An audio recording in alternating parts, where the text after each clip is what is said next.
Bem-vindos a mais um episódio de E aí, professor? Olá, Walter. Bom dia. Como vai? Estou bem. Que bom. Vamos começar com uma oração?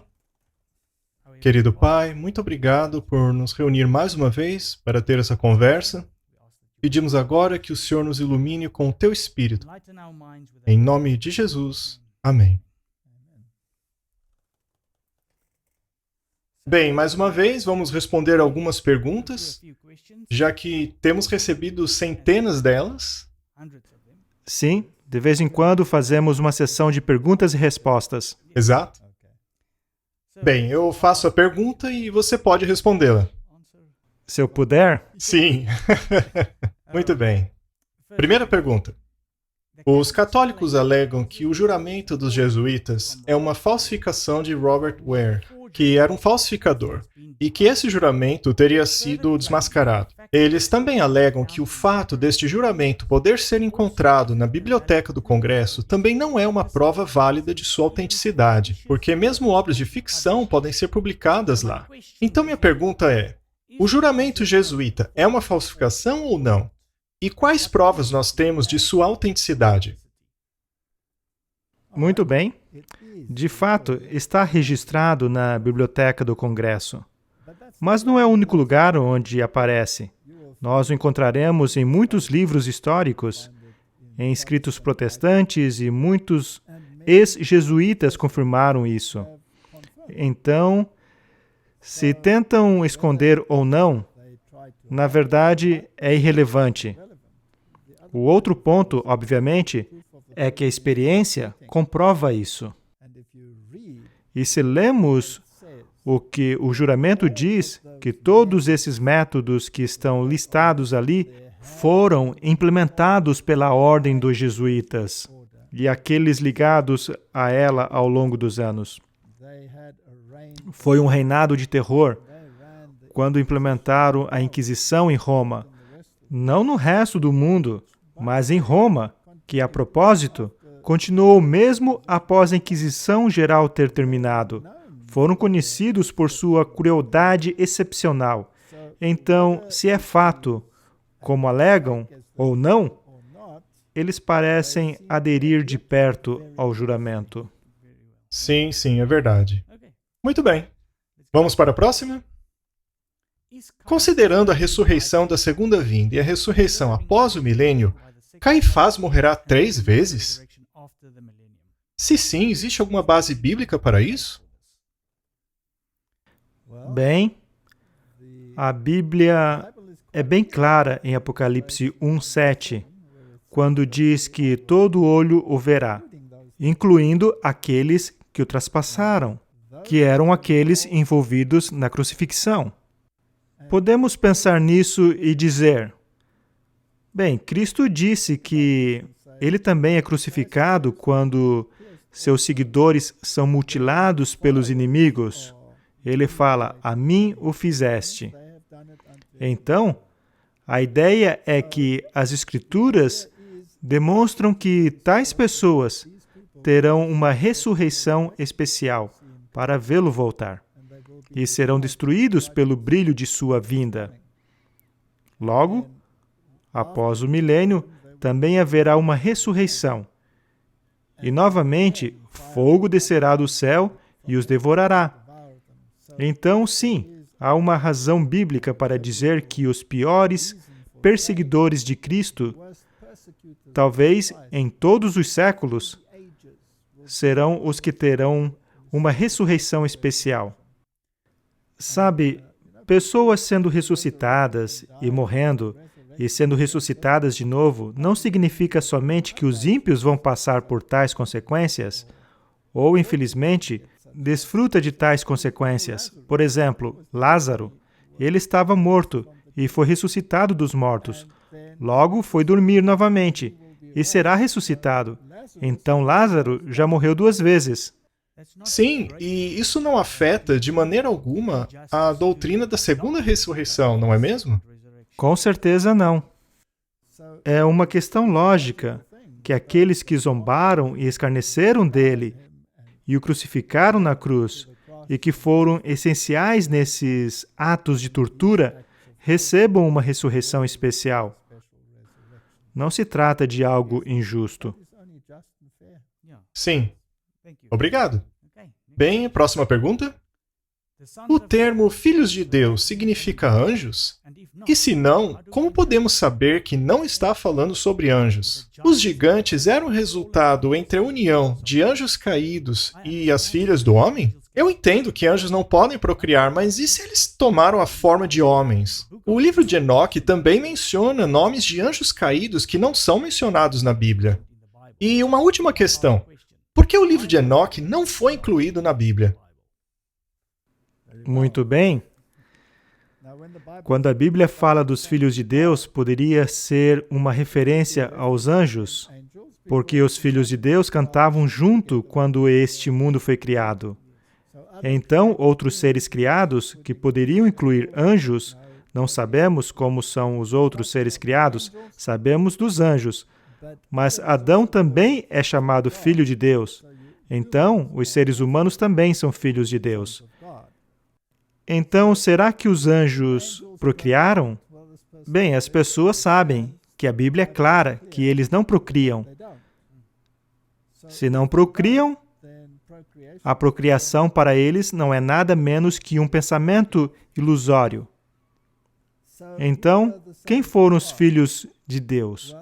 Ora, os filhos de Deus, como Adão, foram aqueles criados por Deus e que estavam em sintonia com os requisitos de Deus e em harmonia com sua palavra. Então, ao longo das eras, esse termo foi aplicado aos filhos de Deus, aos filhos de Israel, aos filhos de Deus, e aqueles que eram os filhos dos homens, que eram humanistas e negligenciaram ou rejeitaram Deus. Então, quando os filhos de Deus viram que as filhas dos homens eram belas e se casaram com elas, isso significa que aqueles que estavam na fé se casaram com aquelas que não estavam na fé, e o resultado dá para ver no mundo de hoje. Então, não devemos, diz a Bíblia, entrar em julgo desigual. Não é uma decisão sábia. É uma relação tumultuosa quando as pessoas entram em um julgo desigual. Então, os filhos de Deus eram a descendência da linhagem de Adão, e os filhos dos homens eram a descendência da linhagem de Caim, aqueles que não permaneceram fiel. E num dado momento, eles se misturaram, especialmente, obviamente, porque as filhas de Caim fizeram questão de se mostrarem bastante atraentes. E, portanto, essas coisas começaram a acontecer. Mas a palavra gigante é Nephilim. Às vezes é traduzida como gigantes, e às vezes traduzidas como menção aos apóstatas. Então, sem dúvida, as pessoas eram gigantescas. Adão tinha mais de 3 metros.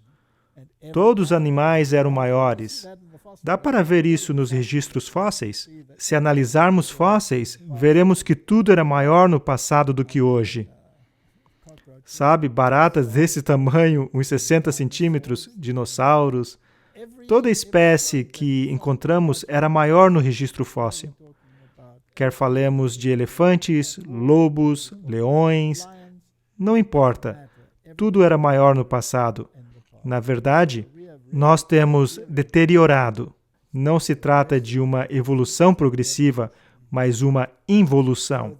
Então, sem dúvida, as pessoas eram muito grandes, e a Bíblia nos dá algumas dimensões, até mesmo dos reis cananeus. O tamanho de suas camas, por exemplo. Essa gente era enorme. Provavelmente não caberiam nesse prédio, sem ter que baixar a cabeça. Sim, eram gigantes, mas também eram apóstatas. E esses apóstatas foram os que, por fim, levaram a corrupção a toda a raça. Então, os filhos de Deus eram aqueles que seguiam a Deus, e as filhas dos homens e os filhos dos homens eram aqueles que não seguiam. Eles se misturaram, e o resto é história. e logo veio o dilúvio. E outra pergunta é, por que o livro de Enoque não foi incluído no cânon?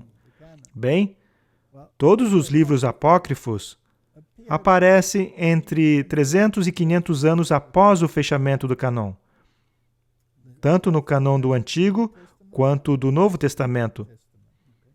Basicamente, o cânon já estava fechado. Então, por que seria acrescentado ali? Logo, tem também certas porções do livro de Enoque que não se harmonizam com o cânon. E isso já é o suficiente, pois a regra é a lei e ao testemunho. Se eles não falarem segundo esta palavra, é porque não há luz neles. Misturar verdade e erro não é algo que vá conduzir a uma boa doutrina. Então, como saber o que é verdadeiro e o que não é?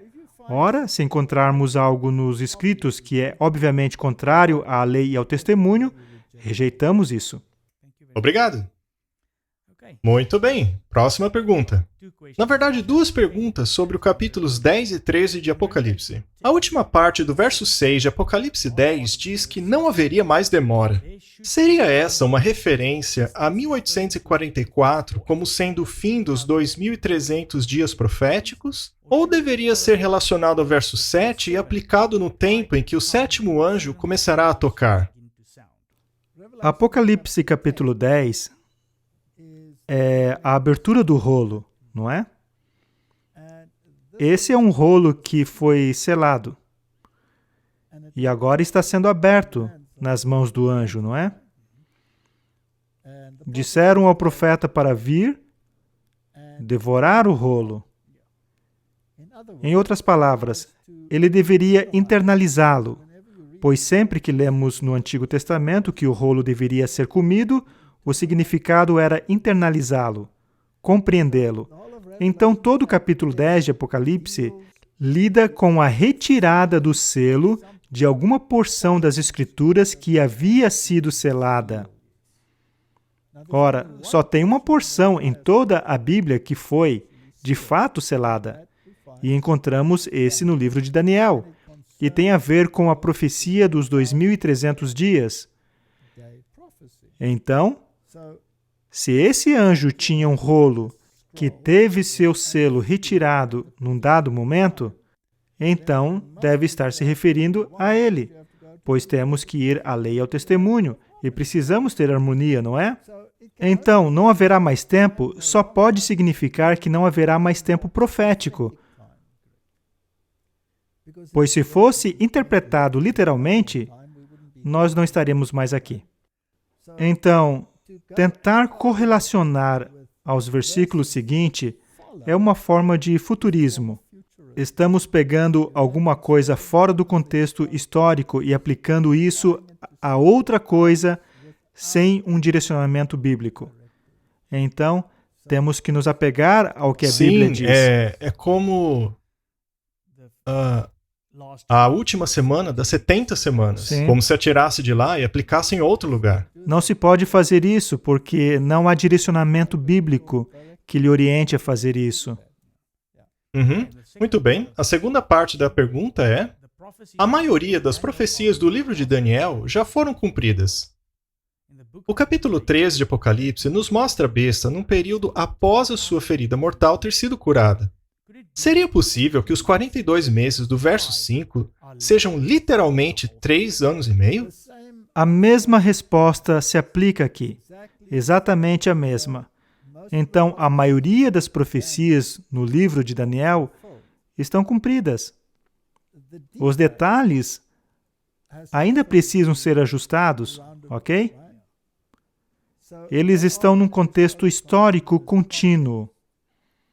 Agora, se quisermos pegar esses 42 meses que estão num contexto histórico contínuo e torná-lo literais, então estamos aplicando regras do futurismo e estamos negando as regras da continuidade histórica. E com que direito faríamos isso? Qual é o nosso direcionamento que nos dirá, tudo bem, eis o que é tempo profético e eis o que é tempo literal? Estamos misturando e confundindo as coisas. Então, apeguemo-nos ao tempo profético. Obrigado. Você poderia explicar melhor por que a lei cerimonial seria uma testemunha contra nós? Porque, como você disse, ela aponta para nós como pecadores que precisam de redenção. Mas a lei moral também não faz a mesma coisa? E se faz, podemos dizer que a lei moral testemunha contra nós também? Essa é uma pergunta muito boa. A lei cerimonial foi escrita por Moisés e foi colocada ao lado da arca como uma testemunha contra nós. A lei dos 10 mandamentos foi escrita pelos dedos de Deus e colocada dentro da arca da aliança. Então, são duas leis distintas. Uma está apontando para o código diretivo moral de Deus, escrita pelos próprios dedos de Deus. Não acrescentou nada mais. E escrito em pedras, o que significa que é inalterável. Então, a lei de Deus permanece. Ora, mas o que faz a lei de Deus? Ela nos diz o que é certo e errado. É como um espelho. E quando olhamos para esse espelho da lei, descobrimos que estamos bem longe dos requisitos. Será que você nunca cobiçou nada? Provavelmente sim. Provavelmente sim. Muito bem. A gente podia analisar os 10 mandamentos. Tenho certeza que você não amou ninguém até a morte, não é? Talvez, na sua mente. Então, estamos bem longe das diretivas de Deus. E os 10 mandamentos nos condenam à morte. Mas são apenas um espelho, apenas leis escritas ali. Eles não podem nos salvar. E ainda que eu pudesse voltar e entrar em harmonia com as leis de Deus, eu já sou um transgressor, não é? Então, a transgressão é definida pela lei de Deus. Então, o que a lei cerimonial faz? Ela aponta para a solução. A lei cerimonial aponta para a solução.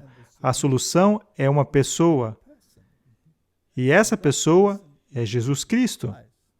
Ora, o que a lei cerimonial me diz que vai acontecer com Jesus Cristo? Ele seria crucificado. Que ele seria crucificado, o Cordeiro de Deus que tira o pecado do mundo, o inocente morrendo pelo culpado. Então, a lei cerimonial me diz quais foram as consequências. Ora, quem foi responsável pelas consequências? Foi Deus responsável? Não. Sou eu o responsável. Com certeza. Eu sou o responsável. Então, quando eu olho para a cruz, será que a cruz, pela própria razão de a cruz estar ali, será que ela me mostra que eu sou o transgressor? Sim. A lei de Deus não morre por mim. A lei de Deus simplesmente me diz que eu sou um fora da lei. Essa é a sua função. Ela me diz o que é pecado e que eu sou um fora da lei. Ela não proporciona uma solução e não mata ninguém. Ainda precisa haver um juízo. Alguém que lhe execute. E esse alguém decidiu executar-se a si mesmo. Isso é fascinante, não é? Isso é incrível. Ele decidiu tomar o meu lugar. Como isso deve me fazer sentir? Culpado. Isso deve me fazer sentir culpado. Para algumas pessoas, quebrar a lei é uma diversão. Exatamente. Mas ao ver as consequências penduradas naquela cruz, isso me mostra onde está o problema e, portanto, é contra nós. Foi projetado para nos alcançar e fazer-nos perceber onde o pecado leva e fazer-nos arrepender-nos aos pés da cruz. A propósito, é Deus quem atrai e é Deus quem nos habilita a arrepender-nos. Não há nada com o qual eu possa contribuir. Nem mesmo seu arrependimento? Nada, até meu arrependimento é o seu perfeito arrependimento a mim imputado. Isso é lindo. E me faz lembrar daquele hino lindo, maravilhoso amor. Como pode ser que meu Deus tenha vindo morrer por mim? Exatamente. Toda essa questão tem em seu cerne o tema da justificação. A justificação é esse ato judicial incrível de imputar a você a justiça de Cristo, que não faz parte de você, que lhe é estrangeira, e ao homem natural, com sua natureza pecaminosa, rebela-se contra ela. Então, até a mudança de coração que acontece depois, que se chama santificação, é uma obra que Deus tem que fazer. E para conseguir fazer isso, essa cruz deve estar constantemente diante de sua mente e diante do olhar de sua mente, pois essa é a consequência. E sua natureza pecaminosa combaterá a justiça e temos que esmurrá-la até a morte. Todo dia. Todos os dias. Provavelmente mais de uma vez por dia. Obrigado. Fale um pouco sobre o segundo grande êxodo do final dos tempos. A Bíblia diz que ele será tão grandioso e tão maravilhoso que nenhum de nós sequer mencionará o primeiro. Você poderia falar um pouco desse segundo êxodo e o quão perto nós estamos dele? Está bem, tem duas maneiras de analisarmos isso. Em Êxodo, o êxodo comum começou com as pessoas deixando o Egito e se dirigindo a Canaã. Logo, teve a entrada em Canaã, que tipifica outro evento, que é a entrada no Canaã antitípico. Então, onde vamos começar com o êxodo? Vamos começar com o êxodo da saída do Egito. Há uma chamada em Apocalipse, capítulo 18, que temos que sair de Babilônia. Claro que isso implica que também devemos sair do Egito. Ora, se fôssemos um egípcio como eu, seríamos ateu, e se fôssemos babilônicos, como eu também era, também teria que sair de Babilônia. Tenho que sair. E o que é Babilônia? Babilônia é a confusão religiosa. E onde posso me tornar não confuso quanto à Bíblia? Na palavra de Deus, não é? Então tenho que aceitar cada preceito da palavra de Deus e entrar em harmonia com a lei de Deus. Logo, terei um êxodo saindo de Babilônia. E se eu deixar meu pensamento secular para trás, terei um êxodo saindo do Egito. Então, quando esse grande êxodo começou? Ok? Novamente, estamos falando corporativamente ou individualmente?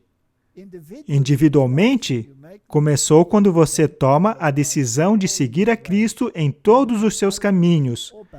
Então você sai do Egito, da Babilônia ou de ambos, porque todos temos um pouco de Egito e todos temos um pouco de Babilônia e temos que sair dela. Então, essa é uma escolha individual. Corporativamente, quando houve um chamado para sair de Babilônia. E isso se deu em 1844. Em 1844, a segunda mensagem angélica foi proclamada, que é: caiu Babilônia. Ora, se Babilônia caiu, isso implica que temos que sair dela. Então, de todas as denominações, as pessoas se reuniram, se juntaram e, por fim, formaram um grupo que guarda os mandamentos de Deus e tem o testemunho de Jesus. E começou no movimento milerita.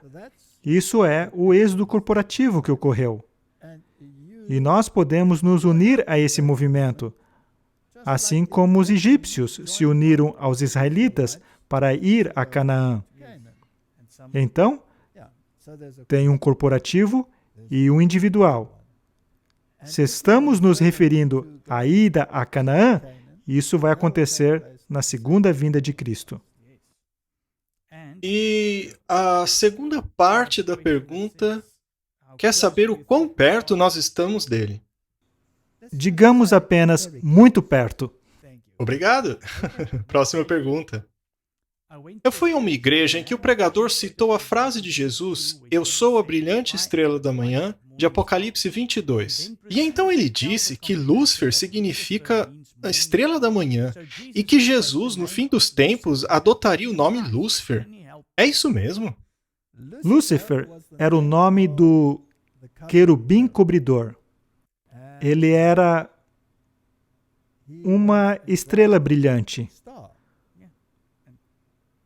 Mas quem é a máxima estrela brilhante da manhã? Jesus Cristo. Agora, o que Lúcifer quer? Usurpar a posição dele. Quer ser igual a Deus, não é? Ele quer ser semelhante a Deus. Então, ele quer usurpar a posição de Deus e tomar uma posição que não é sua de direito. Então, sim, ele foi Lúcifer, mas caiu e se tornou Satanás. Mas Jesus tem um nome, e esse nome significa Javé salva. Sim, Jesus significa Javé salva. Ele é o Salvador, e esse é o seu nome. Ele tem um outro nome escrito em sua coxa, que ninguém pode conhecê-lo até ter sido revelado. Então, não há nenhuma evidência nas Escrituras de que ele se apresentará como Lúcifer. Alguns ensinam que Jesus e Satanás são irmãos e coexistiram antes da criação. Dizem que Jesus é o filho da luz e Satanás é o filho das trevas, e que precisa ser assim, porque a Bíblia diz que Deus criou o bem e o mal. O que a Igreja Adventista ensina sobre isso? Essa declaração ou pergunta é impressionante. O mundo oculto ensina isso. De fato, ensina que Lúcifer era o irmão mais velho e Jesus o mais novo. E ensina que o mais velho vai readquirir sua semente original. E assim como obteve a vitória na cruz, também obterá a vitória no fim. É isso o que o mundo oculto ensina. Mas temos novidades para eles. Não é assim que acontece. Isso nega, obviamente, a expiação por completo. E a Bíblia está repleta de expiação. Além disso, Satanás tem tentado se livrar da Bíblia repetidas vezes. Ele sucedeu? Será que ele conseguiu ter sucesso em tornar as Escrituras difíceis de achar? Sim, tem conseguido isso, mas será que as erradicou? As Sagradas Escrituras? Não. Todos ainda podem fazer uso delas. Não se pode livrar delas. Então quem é o mais forte? Jesus, com certeza. Jesus, não é? Ele tentou erradicar o cristianismo. Será que erradicou o cristianismo por completo? Não. Não. Então quem é o mais forte? Jesus, com certeza. Quanto mais tenta, mais perde, não é? Ok. Ele pode ter mais almas do seu lado, mas basicamente são mortos-vivos. Enquanto se tivermos Cristo, somos uma nova criatura e entramos na vida, mesmo quando estamos mortos. Quando morremos, Cristo não nos chama de mortos, mas compara a um sono. Lázaro está dormindo. Então isso está tão distante da Bíblia quanto o Oriente está do Ocidente. O único mortal é Deus. E Jesus Cristo foi Deus em seu sentido pleno. Nunca houve um tempo em que não existisse. Embora as pessoas querem fazer dele um ser criado, ele é de eternidade. Nele, a vida não emprestada, não derivada. Já discutimos isso muitas e muitas vezes. Então, ele criou todas as coisas. Isso quer dizer que ele criou os anjos. E Lúcifer foi um anjo. E a Bíblia declara claramente: perfeito eras, desde o dia em que foste, qual é o verbo de ação? Criado. Criado. Ele é uma criatura. Já refleti bastante sobre isso. Se você foi criado como adulto, você se lembraria do momento antes disso? Não. Não. Mas você nasceu, não é? Você consegue agora se lembrar do tempo em que não existia? Não. Mas pode concluir que deve ter havido um tempo em que não existia, porque sabe que os bebês nascem. E antes que nasçam, ou serem concebidos, não existiam. Sim. Então, por observação simples, você sabe que não existiu. Mas se você estivesse de repente ali, como um adulto, você se lembraria do tempo em que não existiu? Então, Lúcifer olha para Jesus Cristo e Deus. E Deus, sendo o ser abnegado que é, o criou o mais próximo possível de si mesmo. Não é? Exatamente. Sem a vida eterna inerente. A vida eterna estava sempre sujeita à obediência. A mesma coisa aconteceu no Jardim do Éden. Deus criou Adão e Eva, e novamente, Ele colocou a árvore do conhecimento do bem e do mal ali, e disse-lhes bem claramente que no dia em que transgredissem, eles perderiam o direito à vida eterna. O salário do pecado é a morte. No dia em que dele comerdes, certamente morrereis.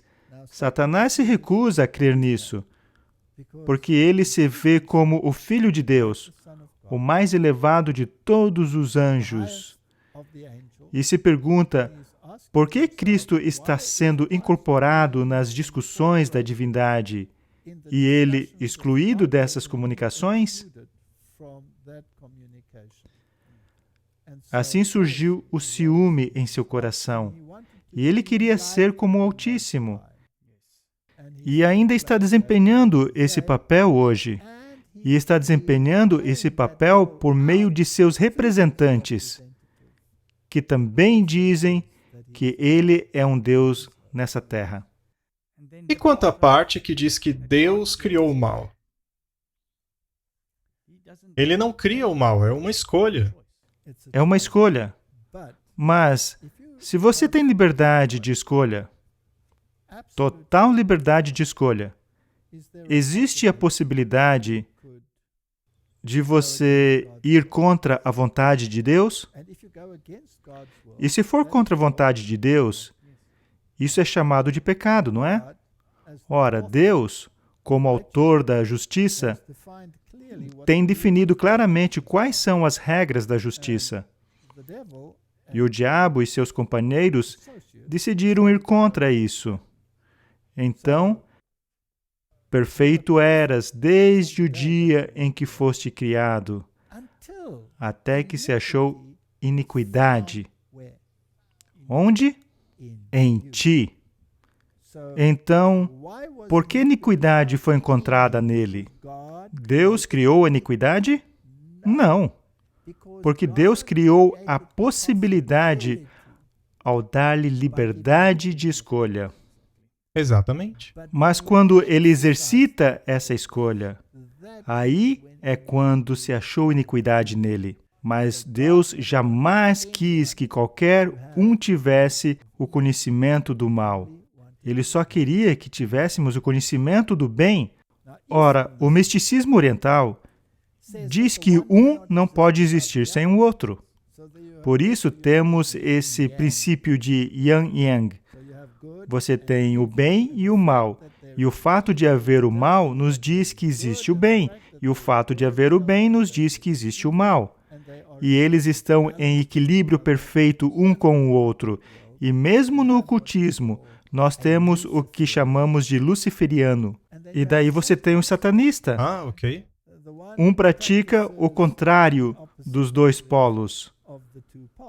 Um é branco e o outro é preto. E aí você tem a magia negra e magia branca. E o Yin Yang também é branco e preto, não é? Então é a mesma coisa. Ora, isso é real? Realmente precisamos ter o mal para sabermos o que é bem? Ou poderíamos simplesmente ter o bem sem ter o mal? Como é que vai ser no céu? sem mal algum. Não haverá nenhum mal, não haverá nenhuma iniquidade lá. Terá sido erradicado. Por quê? Porque elas escolherão não praticar o mal. Aqueles que estão lá, aqueles que estarão lá por toda a eternidade, tomaram uma decisão consciente de rejeitar o mal e entraram em harmonia com Deus e permitiram que Deus os transformasse de novo conforme seu conceito no design original. Então, o mal é uma escolha. E o Yin-Yang é uma figura da imaginação que tolera o mal no suposto reino da elevação do bem.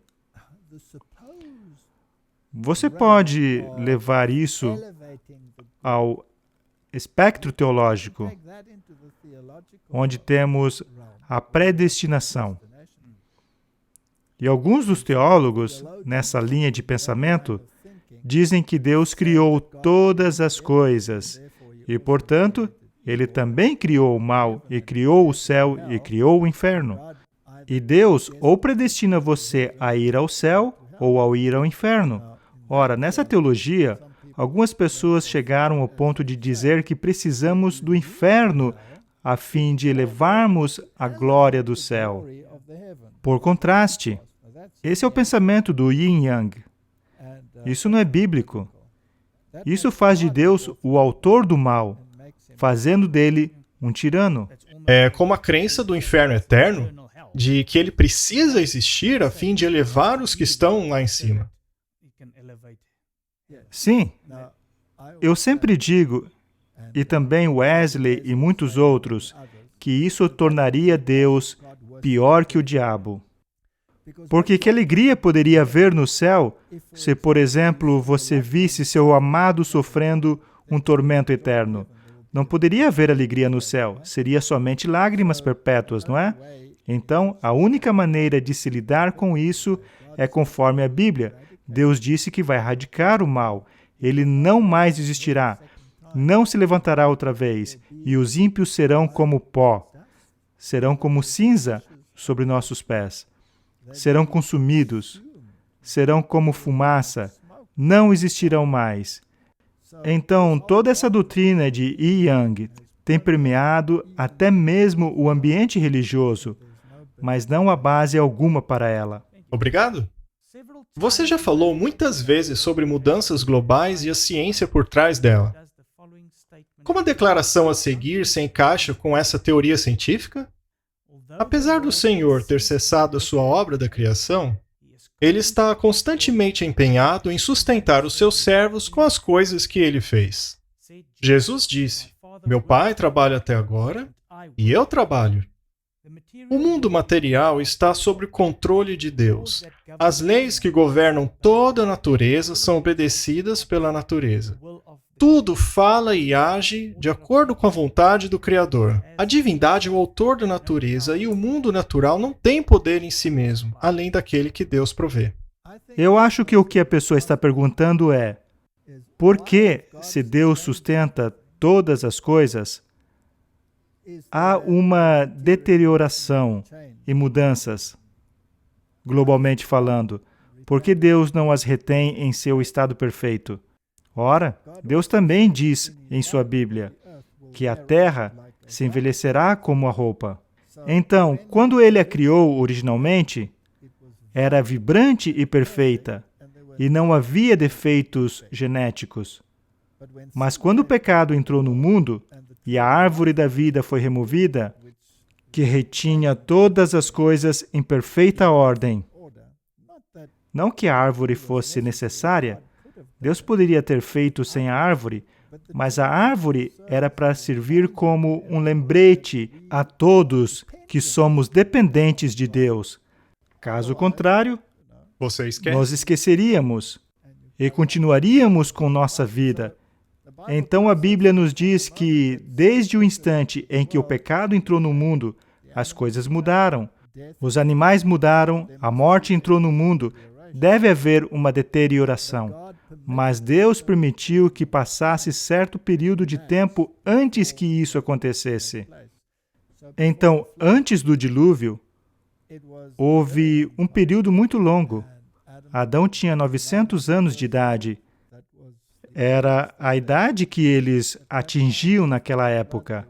Depois do dilúvio, houve uma deterioração e caiu para 400, logo para 200 e, por fim, caiu para 70 anos, ao longo dos anos. Então, Deus permitiu essa deterioração.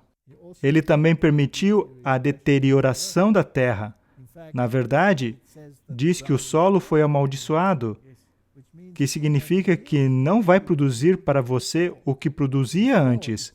Antes produzia abundantemente e facilmente. Agora é pelo suor do seu rosto que ele vai produzir. E você terá que lidar com a erva daninha e plantas inimigas, etc. Espinhos. Então, sim, Deus mantém sua vida dentro dos limites que Ele estabeleceu. E Ele mantém a terra e a vida nela dentro dos limites que Ele estabeleceu. E isso vai deteriorar e continuar a deteriorar até que cheguemos a um ponto onde não poderá sustentar nenhuma vida. Mas antes disso, Ele virá, porque Ele diz, do contrário, nenhuma carne se salvaria. Bem, aqui temos 5 perguntas. É certo chamar o Papa Francisco de o homem do pecado? Bem, coloquemos da seguinte forma. A Bíblia fala sobre o anticristo e diz que houve muitos anticristos que surgiram no mundo. Ela dá um período de tempo muito longo para a existência do poder do chifre pequeno. Estamos lidando não com o homem, mas com o sistema. Trata-se de um sistema do anticristo. Então, não atacamos o homem, mas podemos expor o que o homem diz. E podemos expor se o homem está falando em harmonia com o sistema, que é o sistema do anticristo. Então, eu não chamaria o Papa Francisco de anticristo, mas chamaria o sistema que ele propaga como o sistema do anticristo. E ele é o porta-voz para esse sistema. Sim, o cargo dele o coloca nessa posição de homem do pecado. Ele não é o homem do pecado. A sua organização, que tem as diretivas que são contrárias da palavra de Deus, é o sistema do anticristo. É correto dizer que todos aqueles que já foram Papa não irão para o céu? Bem, a Bíblia diz que não nos cabe julgar, mas somente Deus. Quem sabe se haverá um Papa que se arrependeu de seus caminhos ou de suas ações enquanto nessa função oficial? Não é algo que eu deva julgar. Deixemos isso com Deus. Mas se você defende esses princípios e aceita a arrogância do cargo que você possuiu, então, obviamente, você está agindo contra a lei de Deus e a vontade de Deus. O primeiro mandamento diz: não terás outros deuses diante de mim. E essas pessoas dizem ser Deus na terra. Trata-se de uma questão muito séria que está fazendo exatamente o que fez Lúcifer. E Lúcifer não entrará no céu. Mas deixemos as escolhas individuais com Deus. É correto expor os pecados que estão ocorrendo na igreja? Deveríamos expor a impiedade. E a palavra de Deus capacita o povo de Deus a falar contra a impiedade na igreja. Basta pegar os exemplos da Bíblia. Será que o povo de Deus, será que os discípulos expuseram a impiedade, mesmo dentro de suas próprias fileiras? Será que Paulo repreendeu ideias ideológicas falsas dentro da igreja? As cartas dele? Com certeza. Então, sim, devemos expor os pecados. Não detectemos os homens, mas expunhamos o erro. Sim. Não acredito em voltar minhas armas contra a igreja militante, mas creio firmemente que é certo declarar quando algo está errado, mas só até aí, sem chegar a atacar o homem. Como sempre, eu uso o exemplo de Caifás e Arão. eu julgaria de modo diferente do que Deus julga, certo? E eu pensaria que Arão era um apóstata por fazer um bezerro de ouro e mentir a esse respeito. Sabe, eu já usei esse exemplo muitas vezes e eu estaria totalmente equivocado. E Caifás era o exemplo perfeito de como um líder devolvedor de dízimos e guardador do sábado deveria ser, e ele crucificou a Cristo. Então não vou falar sobre o homem. Às vezes é difícil não saber quem é o homem, principalmente quando publicam algo e colocam algo no domínio público. E algumas vezes a questão pública precisa de uma resposta pública. Mas, em geral, eu não creio que é certo voltar nossas armas contra a igreja militante.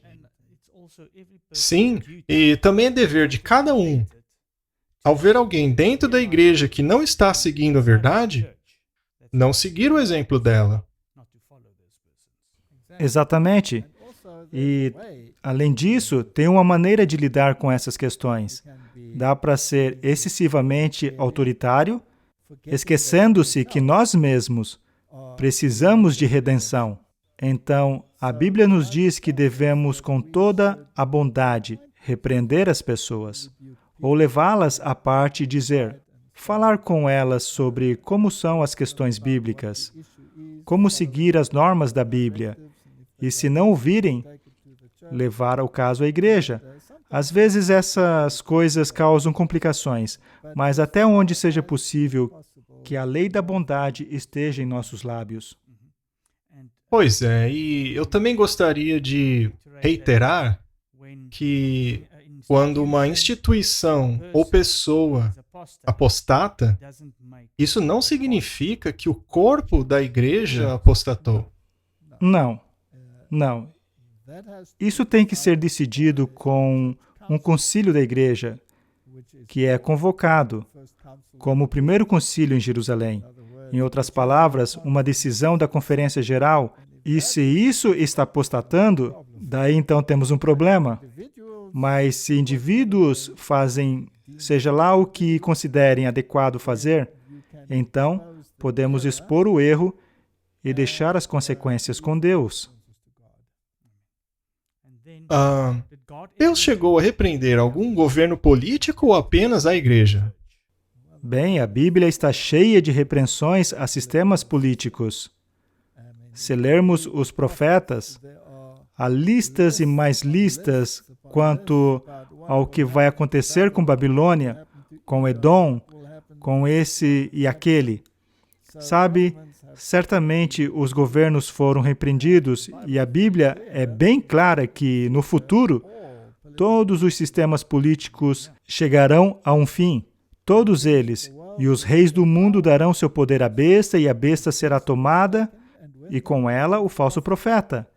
E mais tarde os reis e seus exércitos serão destruídos pelo próprio Cristo, pelo sopro de sua boca. Então, sim, existem diretivas muito fortes contra sistemas políticos no mundo. As 4 bestas de Daniel? Com certeza. E até mesmo os 10 chifres. Eles estão em conluio com o sistema que está usurpando sua autoridade e fingindo ser um Deus nessa terra. Então, sim, Deus tem repreendido governos políticos e está dando um alerta grave aos governos nos últimos dias. E indivíduos vão se desviar das ideologias que estão sendo propagadas, pois será tão claro que a legislação que está seguindo no mundo estarão tão abertamente contrárias à vontade e à lei de Deus, que até mesmo uma criança vai poder ver que, para estar em harmonia com o mundo, representará ser um inimigo de Deus. E a última pergunta: qual é o posicionamento da igreja em relação à política? Sabe, a política tem a ver com os reinos desse mundo. Se você se tornou um embaixador de Cristo, então você não deveria estar envolvido em política. Porque, assim como o embaixador de outros países não tem direito de voto no país em que ele representa seu país, assim, o embaixador do reino de Deus também não deveria escolher um lado quando se trata dessas questões, porque a política se preocupa com as coisas do reino deste mundo e nós deveríamos nos abster disso. Obrigado. Você concluiria com uma oração? Sim, com certeza. Pai Celeste, as pessoas têm muitas perguntas e as respostas só podem ser dadas pela palavra de Deus. Eu oro para que aquilo que discutimos esteja em harmonia com o que Tu nos falaste em Tua palavra e que as pessoas estudem Tua palavra e encontrem por si mesmo qual é a vontade de Deus no tempo em que vivemos. O mundo está rapidamente chegando ao fim. Os sinais estão se cumprindo ao nosso redor e todos temos que tomar uma decisão a favor ou contra. A maior das escolhas que podemos fazer é irmos ao pé da cruz e ajoelharmos-nos ali para aceitar esse grande dom da salvação. Ajude a cada um de nós se apegar à cruz, se apegar a Cristo e que aprecie essa justificação que só pode vir dele. É minha oração, em nome de Jesus. Amém. Amém. Obrigado por assistir esse vídeo. Para se inscrever, clique aqui. Clique no sininho abaixo para receber notificações. Para assistir o próximo vídeo, clique aqui. Muito obrigado.